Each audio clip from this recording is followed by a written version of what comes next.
My grandma used to tell me scary stories when I was little. The one she told me on my 5th birthday still makes me feel sick. Part 1. I was 10 years old when Grandma came to live with us.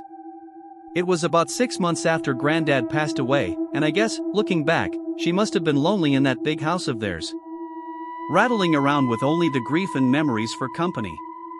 So despite a few protests from Mum, my parents took her in. There were no protests from me. None at all. Grandma was loud and fun, and I loved her. She had an almost limitless supply of boiled sweets, and she'd always slip me a couple whenever she saw me. She was always the first to stick up for me when I got in trouble, too. But it was her stories I loved best. Grandma had all kinds of stories. Stories about growing up during World War II, and stories about the things she'd get up to with her friends on the South Coast after her family had been evacuated. Sad stories, funny stories, adventure stories. But it was her scary stories that were my favorite. Grandma had lots of scary stories.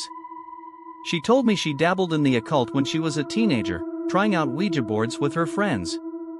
Tarot cards, fortune telling. All that stuff.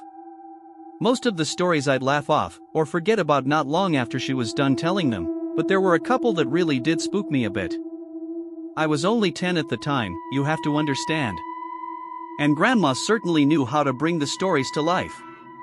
Do not forget to like and follow this account for more unsettling stories.